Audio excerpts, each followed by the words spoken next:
Welcome students, one more video from education एवरेजम।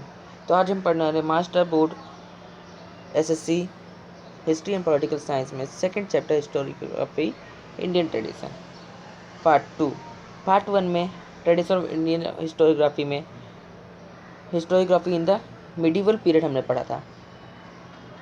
तो अब हम पढ़ने वाले हैं historiography in the modern period. तो चलिए हम स्टार्ट करते हैं। Historiography in the modern period, यहाँ से हम स्टार्ट कर रहे हैं। In the 20th century, the Indian archaeological exploration and research started under the British rule. तो 20th सेंचुरी में इंडियन आर्कियोलॉजी एक्सप्लोरेशन और रिसर्च स्टार्ट हो गया था ब्रिटिश रूल के अंडर में। A number of ancient sites were excavated under the supervision of Sir Alexander Cunningham. तो जो एशियन साइट से वो सील होने लगे, वो उनको प्रिजर्व किया जा था सुपरविजन ऑफ अलेक्जेंडर कनिंघम के अंडर में। और ये थे the first director general of the archaeological survey of India. Alexander Cunningham कौन थे? First director general of the archaeological survey of India. He choose mainly the sites in the Buddhist text for this purpose. उन्होंने mainly जो mention site थे Buddhist text में, उसी purpose से उन्होंने choose किया था। Harappan civilisation was discovered during tenor of sir John Marshall. Harappan civilization कब डिस्कवर हुआ था? Tenure of sir John Marshall के टाइम पे। Because of this discovery the antiquity of Indian history could be traced to third millennium BC और even earlier. तो जो ये antiquity of Indian history के थर्ड मिलेनियम बीसी में या उसके पहले डिस्कवरी हो रहे थे। Main British official in India wrote about Indian history. तो जो मेन ब्रिटिश ऑफिशियल थे उन्होंने इंडियन रोट किए थे इंडिया के हिस्ट्री के बारे में।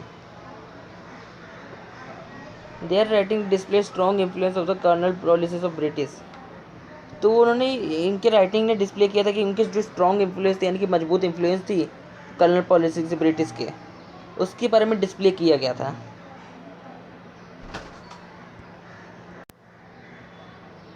The 3 volume of the history of British India written by James Mill were published in 1870। तो जेम्स मिल ने एक बुक लिखी थी the history of British India 3 volumes में, यानी कि 3 पार्ट में, और वो पब्लिश हुई थी 1817 में। This was the first book on Indian history written by British historian. तो ये एक फर्स्ट बुक था इंडियन हिस्ट्री के बारे में जो ब्रिटिश हिस्टोरियन ने लिखा था।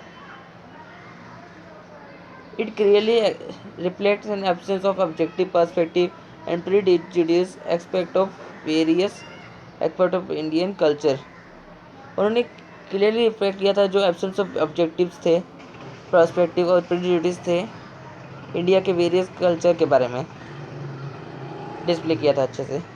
The history of India written by Mount Stuart Elphinstone, governor Bombay now Mumbai, was published in 1841। तो जो माउंट स्टुअर्ट एल्फिस्टन ने हिस्ट्री ऑफ इंडिया पब्लिश किया था गवर्नर ऑफ मुंबई में, और वो पब्लिश हुआ था 1841 में। The period of Maratha empire is very important Indian history. तो जो मराठा एम्पायर का जो पीरियड था वो बहुत इंपॉर्टेंट है इंडियन हिस्ट्री में। Grant Duff's names stand out among the British officer who wrote about Maratha history। तो ग्रैंड डफ ने वो सबसे पहले ब्रिटिश ऑफिसर थे जिन्होंने मराठा हिस्ट्री के बारे में लिखा था। He wrote book and title a history of Marathas. उन्होंने बुक लिखा था, उसका टाइटल है a history of Marathas. This book is published in 3 volumes, यानी कि 3 पार्ट में वो पब्लिश हुआ था। ग्रैंड डफ writing also shows the British inclination of condemning Indian culture and history. तो उन्होंने इंक्लाइन करते हुए इंडियन कल्चर और इसके हिस्ट्री को लिखा था, सोच किया था अपने राइटिंग में। Similar tendency is witness in Colonel Tod's writing about Rajasthan history. तो सेम ऐसे ही विटनेस हुआ था कर्नल टॉट्स के राइटिंग में, राजस्थान के हिस्ट्री के लिखते हुए। The 2 volumes written by the Williams Wilson Hunter on Indian history show a somewhat impartial treatment of the subject. तो ऐसे सेम ऐसे 2 वॉल्यूम्स में विल्सन हंटर ने इंडियन हिस्ट्री के बारे में लिखा था, जिसमें इम्पार्शियल ट्रीटमेंट ऑफ सब्जेक्ट की लिखा था।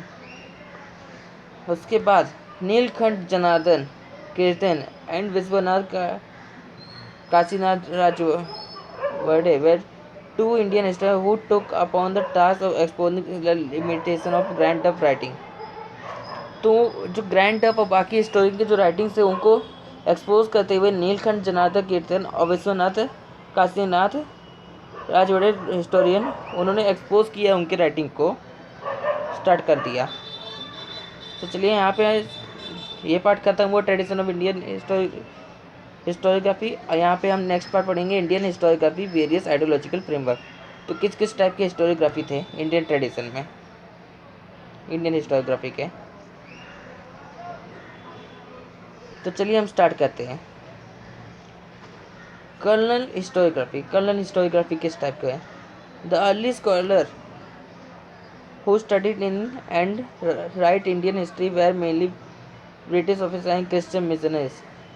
तो जो पहले स्कॉलर्स थे जो पढ़े थे और इंडियन हिस्ट्री के बारे में लिख रहे थे, और mainly British officer and Christian missionaries में, इंडियन हिस्ट्री में ब्रिटिश ऑफिसर और क्रिश्चियन मिशनरीज के बारे में लिख रहे थे, उनको कहते हैं colonial historiography. Their prejudice is clearly reflected in the way some of them have ridiculed Indian culture।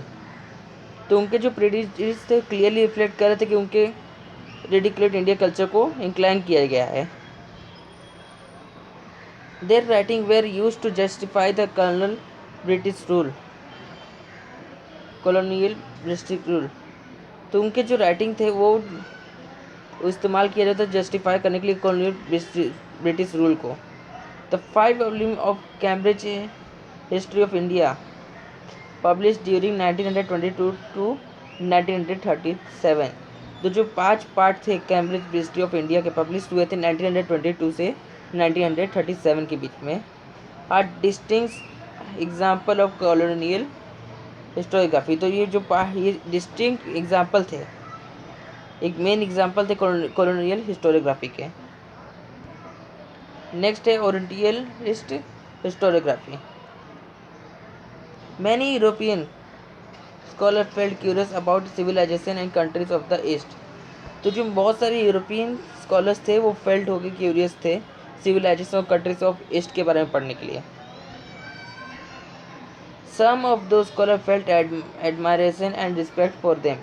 और जो कुछ स्कॉलर्स थे जो फेल्ट एडमायर होने का उनकी रिस्पेक्ट करते थे ईस्ट के कंट्रीज के सिविलाइजेशन के। These scholars were also known as Orientalists। उस स्कॉलर को हम ओरिएंटलिस्ट कहते हैं।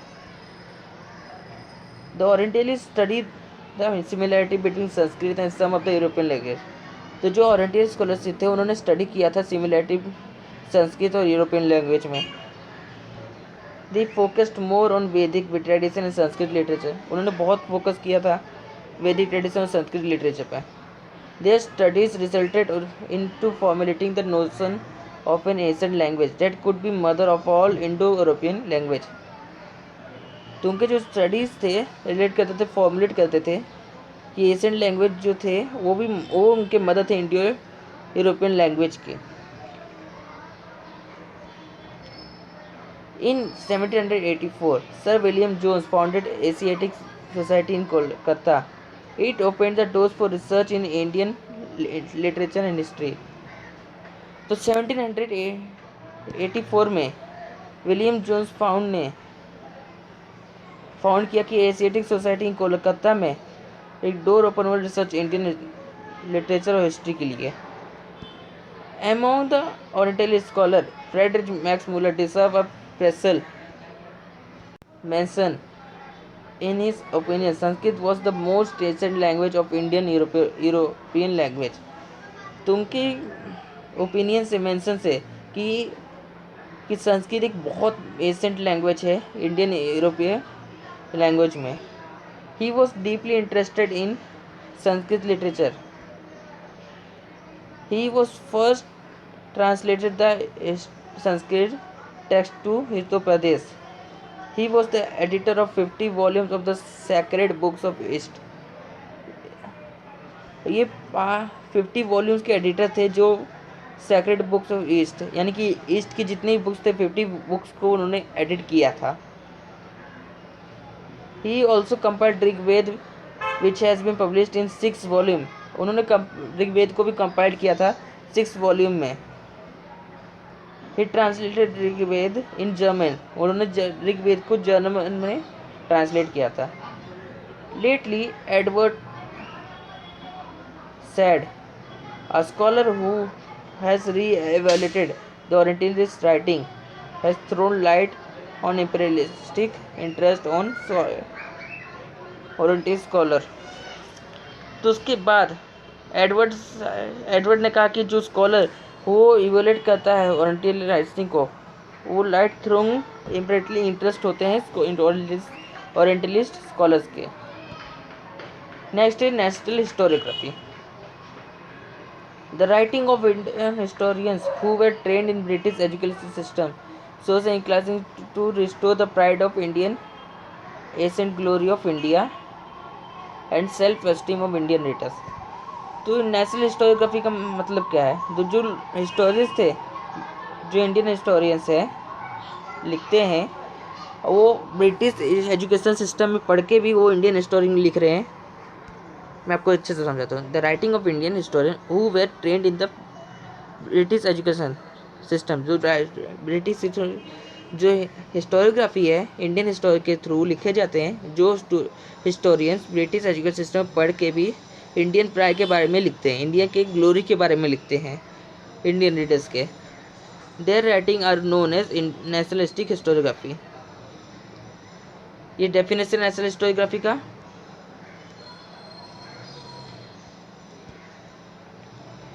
Nationalistic writing in Maharashtra were inspired by Vishnu Shastri Chiplunkar. तो जो नेशनलिस्टिक राइटिंग थी वो महाराष्ट्र में इंस्पायर हुआ था विष्णु शास्त्री चिपलुंकर की वजह से. He criticise the prejudiced history of ancient India written by British officer. उन्होंने क्रिटिसाइज किया था जो प्रेजुडिस्ड थे हिस्ट्री ऑफ एंशिएंट इंडिया के, जो ब्रिटिश ऑफिसर ने लिखे थे. The nationalistic historians try to seek the golden era of Indian history. वो नेशनल जो हिस्ट्री के हिस्टोरियन थे वो ट्राई कर रहे थे सीख करने के, ढूंढने के कि जो golden era of Indian history थे. They are at time blamed for ignoring the critical analysis of the historical truth. उन्होंने स्टार्ट किया उस समय उन्होंने ब्लेम करना स्टार्ट किया कि जो क्रिटिकल एनालिसिस थे हिस्टोरिकल ट्रूथ के, उनको ब्लेम करने लगे. महादेव गोविंद रानाडे, रामकृष्ण गोपाल भंडारकर, विनायक दामोदर सावरकर, राजेंद्र लाल Mishra, Ramesh Chandra Majumdar, Kashi Prasad Jaiswal, Radha Kumud Mukherjee, Bhagwan Lal Indraji, Vasudev Vishnu Mishra ji and Anand Sadashiv Altekar are the names of renowned scholar among the nationalistic historian. तो ये सभी नेम्स नेशनलिस्टिक हिस्टोरियंस हैं के नाम हैं. तो चलिए आगे पढ़ते हैं. Raj Vade is well known for his writing in Marathi on varied subjects like history, linguistics, etymology, grammar and etc. तो राज वाड़े एक वेल नोन हिस्टोरियन थे मराठी में लिखने के लिए, और बहुत सारे सब्जेक्ट जैसे कि हिस्ट्री, लिंग्विस्टिक, एटिमोलॉजी, ग्रामर में बहुत के लिए वेल नोन हिस्टोरियन थे. He was the firm opinion that we should write our own history. उन्होंने एक फर्म बहुत इम्पोर्टेंट ओपिनियन दिया कि हमें खुद की हिस्ट्री लिखनी चाहिए. He compiled and edited 22 volumes of मराठाच्या इतिहासाची साधने. उन्होंने कंपाइल किया और एडिट किया 22 पार्ट्स मराठाच्या इतिहासाची साधने के. He wrote very scholarly prefaces to each of the 22 volumes. यानी कि उन्होंने प्रिपेस करते हुए 22 के 22 वॉल्यूम खुद से लिखे अलग से. He stated history is the all inclusive image of the past society. उन्होंने ये भी स्टेट किया कि हिस्ट्री सभी इंक्लूसिव इमेज के साथ होता है पास्ट सोसाइटी के. It does not include only the story of political images conspiracies and wars of for seizing powers. ये नहीं कि सिर्फ हिस्ट्री इंक्लूड करता है कि जैसे पॉलिटिकल इमेजेस के बारे में स्टोरी सुन के, उनके कॉन्स्पिरेसी वॉर जो पावर सीजिंग के लिए करते हैं, सिर्फ वही नहीं, he stated that history should be written only the authentic documentary source. एक ऑथेंटिक डॉक्यूमेंट्री सोर्स की तरह लिखना चाहिए उसे, एक जरूरी डॉक्यूमेंट की हिस्ट्री के बारे में मालूम पड़े कि यहाँ क्या जरूरत है। नेशनल हिस्ट्री की historiography help in the triggering of the independence movement of the Indian people against British. तो नेशनल हिस्ट्री हिस्टोरियोग्राफी हेल्प कर रहा था कि मूवमेंट इंडियन पीपल के अगेंस्ट ब्रिटिश के अगेंस्ट इंडियन पीपल को हेल्प कर रहा था। In his aspect the book the Indian war of independence 1857, तो एक बुक लिखी गई उसी पे, the Indian war of independence 1857, written by Vinayak Damodar Savarkar, is of great importance. The nationalistic historiography provided a momentum to writing of regional histories too. Regional histories के बारे में भी लिखना स्टार्ट कर दिए। As a result, the attention of history was drawn to the geographic condition and history of South Indian region. Geographic condition और history South Indian region के बारे में लिखना स्टार्ट हो चुका था।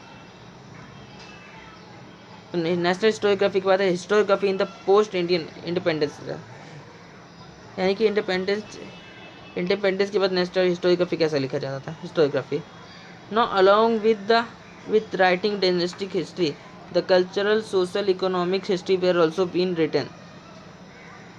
तो जो राइटिंग और स्टार्ट हुआ था तो उसमें dynastic history one week start हो गया था, cultural social economic history were also been written. Scholars of the post independence era began to feel to need of writing of various communities, sciences, economic system, political ideologies and cultural experts के बारे में लिखना शुरू कर दिए। The historiography of this era has been influenced mainly by 3 ideological school.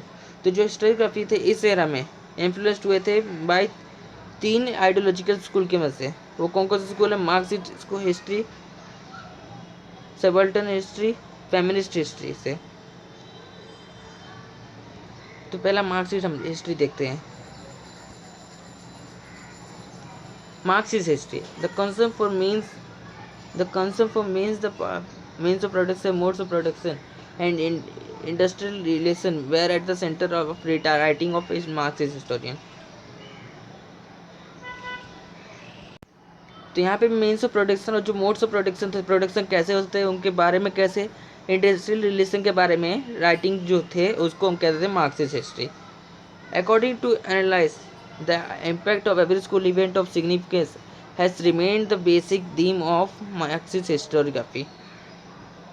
तो analysis की मदद से जो इम्पैक्ट तो सभी सोशल इवेंट के सिग्निफिकेंस थे, रिमेन द बेसिक थीम थे Marxist historiography. Marxist historians in India studied the transition with in the caste system. तो जो मार्क्सिस्ट हिस्ट्री इंडिया में थे उन्होंने स्टार्ट किया था स्टडी ट्रांजिशन कास्ट सिस्टम में।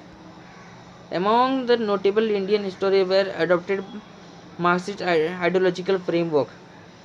तो जो नोटेबल इंडियन हिस्टोरियन थे उन्होंने भी मार्क्सिस्ट आइडियोलॉजिकल फ्रेमवर्क को अडॉप्ट करना स्टार्ट कर दिया। जैसे कि स्कॉलर्स जो थे दामोदर कौसम्बी, कॉमरेड श्रीपद, अमृत दांगे, शरण Sharma, comrade Sahil Patil has contributed notably. दोनों ने भी कंट्रीब्यूशन किया था आइडियोलॉजिकल फ्रेमवर्क में। Comrade Dange was one of the founder member of Indian Communist Party. तो जो कॉमरेड दांगे थे एक one of the founder member थे कम्युनिस्ट पार्टी के। Primitive communism to slavery the book written by him represent Marxist historiography. तो जो primitive communism to slavery Marxist comrade Dange ने book लिखी थी जो रिप्रेजेंट कर रहा था मार्क्सिस्ट हिस्टोरियोग्राफी को। नेक्स्ट है सबाल्टर्न हिस्टोरियोग्राफी।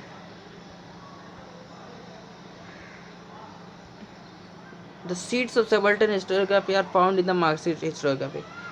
जो सीड्स है सबाल्टर्न हिस्टोरियोग्राफी के वो मार्क्सिस्ट हिस्टोरियोग्राफी में पाए जाते हैं। The role of the Italian historian Antonio Gramsci is very important in developing that idea that history should be written starting from the bottom most rank of people in society. तो जो role of the historian एंटोनियोग्राफी की very important था idea develop करने के लिए। जो history है वो स्टार्टिंग से ही लिखा जाता है बॉटम अप रैंक और पीपल के सोसाइटी के बीच में से, पीपल के बीचों में लिखा जाता है। In fact subaltern means the bottommost rank, यानी कि बीच में से लिखा जाना। Folklore has been considered as a very important source of writing subaltern history। तो folklore कंसिडर किया जाता है कि बहुत इंपॉर्टेंट सोर्स ऑफ राइटिंग है सबल्टन हिस्ट्री के लिए। Ranjit Guha, an Indian historian, played a major role in establishing subaltern history as an important academic school of historiography। तो जो रंजीत गुहा थे वो एक इंडियन हिस्टोरियन थे जिन्होंने बहुत बहुत बड़ा मेजर रोल किया था सबल्टन हिस्ट्री को एस्टेब्लिश कराने में, और उनका important academic of school of historiography था। However, we may point out that much before the onset of subaltern ideology, similar thoughts were expressed by Mahatma Jyotirao Phule and Baba Saheb Ambedkar. तो ये पॉइंट्स बहुत सारे सबल्टन आइडियोलॉजी के सिमिलर थे, एक्सप्रेस किए गए थे। जैसे कि महात्मा किसने एक्सप्रेस किए थे, महात्मा ज्योतिराव फुले ने और डॉक्टर बाबा साहेब अम्बेडकर सर ने। उसके बाद है Mahatma Phule unfolded the history of शूद्र कम्युनिटीज इन इस बुक गुलामगिरी। उन्होंने अनफोल्डेड किया था हिस्ट्री का सम शूद्र कम्युनिटीज़ का उनके बुक में गुलामगिरी में। He drew attention to the exploitation of women. उन्होंने अटेंशन किया था एक्सप्लॉयटेशन ऑफ वुमेन के बारे में। शूद्रास एंड अति Shudras done under the name of religion. Shudras और जो अति शूद्रास थे डन अंडर किए थे रिलीजन के नेम पे। The term Shudra and Ati Shudra indicate the bottommost rank in the caste system. तो बॉटमस्ट रैंक कर रहे थे कास्ट सिस्टम में। The role of the people belonging to the Dalit caste is very significant in the shaping of various culture and political aspect of India. तो जो role of people थे belonging Dalit caste के, वो very significant shaping of very cultural and political aspect में थे of India के। However, their role was not duly acknowledged in the colonial and national historiography। सिर्फ यही रूल नहीं थी कि एक्नॉलेज इन द कॉलोनियल और नेशनल हिस्टोरियोग्राफी में। Doctor Baba Saheb Ambedkar focusing on this fact constantly wrote about it. उन्होंने constantly लिखा था। उन्होंने 2 बुक लिखे थे। 2 of his book who were the Sudras and the Untouchables may be cited as example of subaltern history। Next is feminist history। Over a significant period of time, mainly male scholars were involved in the writing of Indian history। तो significant के हिसाब से period of time में पहले male scholars ही involve थे Indian history में। As a result the role and achievement of the women in history remain neglected. तो इसकी वजह से जो रोल ऑफ अचीवमेंट थे वुमेन के हिस्ट्री में रिमेन रह जाते बच जाते थे। Highlight this fact was a major task faced by feminist historiography. ये बहुत बड़ा मेजर टास्क था फेमिनिस्ट हिस्टोरी के लिए, यानी कि वुमेन हिस्टोरियंस के लिए। Also it was important to study and compile the historical writing of women. ये बहुत इंपॉर्टेंट था स्टडी करना कि जो हिस्टोरिकल राइटिंग थे वुमेन के। It was also necessary to rethink of women position in history. और ये नेसेसरी भी था कि रीथिंक वुमेन के पोजिशन के हिसाब से कैसे हिस्ट्री है। Among women author writing about women in the 19th century, Tarabai Shinde was the foremost one। यानी कि राइटिंग स्टार्ट हुआ था 19th सेंचुरी में, और ताराबाई एक हिस्टोरियन थी जो उनमें से एक बेस्ट हिस्टोरियन थे। She wrote attacking the male dominated social system and caste system. उन्होंने लिखा था जो अटैकिंग जो मेल थे डोमिनेटेड के सोशल सिस्टम में, उनके बारे में लिखा, कास्ट सिस्टम के बारे में लिखा। उनकी बुक थी स्त्री पुरुष तुलना, पब्लिश हुई थी 1882 में, और as the first feminist book in India. और ये फर्स्ट फेमिनिस्ट बुक थी इंडिया में। In 1888 the book written by Pandita Ramabai was published and titled the high caste Hindu women लिखे थे। पंडित रमाबाई ने 1888 में the high caste Hindu women लिखे थे। ये भी एक फेमिनिस्ट हिस्टोरियोग्राफी का एग्जाम्पल है। The feminist literature of the post independence era concentrated on the issues like employment of women, treatment meted out to them at their workplace, their right to political equality, etc. यानी कि feminist literature में ये post independence को concentrate किया गया था उनके women's के एम्प्लॉयमेंट पे, उनके ट्रीटमेंट पे, उनके पॉलिटिकल इक्वलिटी में, वर्क प्लेस पे, इसमें हिस्टोरियोग्राफी में लिखे गए थे। Among the recently published feminist literature Meera Kosambi books crossing threshold, यानी कि रिसेंटली जो पब्लिश हुए फेमिनिस्ट लिटरेचर जैसे कि मीरा कोसंबी की बुक थी crossing threshold, feminist essays in social history is of very importance, यानी कि बहुत ही इंपॉर्टेंस थे सोशल हिस्ट्री में। It contains essays on the life story of women like Pandita Ramabai and Rukmabai the first practising ladies doctor of India. इसमें contains ये जो essays थे फेमिनिस्ट ऐसे में, इन्होंने जो मेन प्राइड वुमेन थी फेमिनिस्ट हिस्टोरियन के, पंडित रमाबाई के बारे में स्टोरी लिखा था, जैसे कि डॉक्टर रुकमाबाई जो फर्स्ट डॉक्टर थे इंडिया की वुमेन।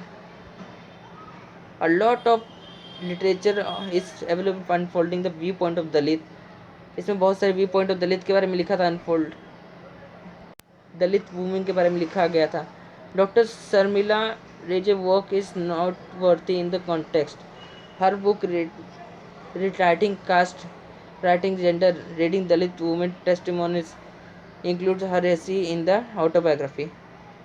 तो डॉक्टर शर्मिला रेजिस ने उन्होंने वाक्य लिखा उनकी बुक में, उनके राइटिंग कास्ट के बारे में, राइटिंग जेंडर के बारे में, रीडिंग दलित वुमेन्स टेस्टिमोनी की दलित वुमेन्स के जो रिटन बुक्स थे उनके बारे में लिखा देखा। उनके बाद उनके ऐसे के बारे में, उनके ऑटोबायोग्राफी के बारे में उन्होंने रिटर्न किया दलित वुमेन के।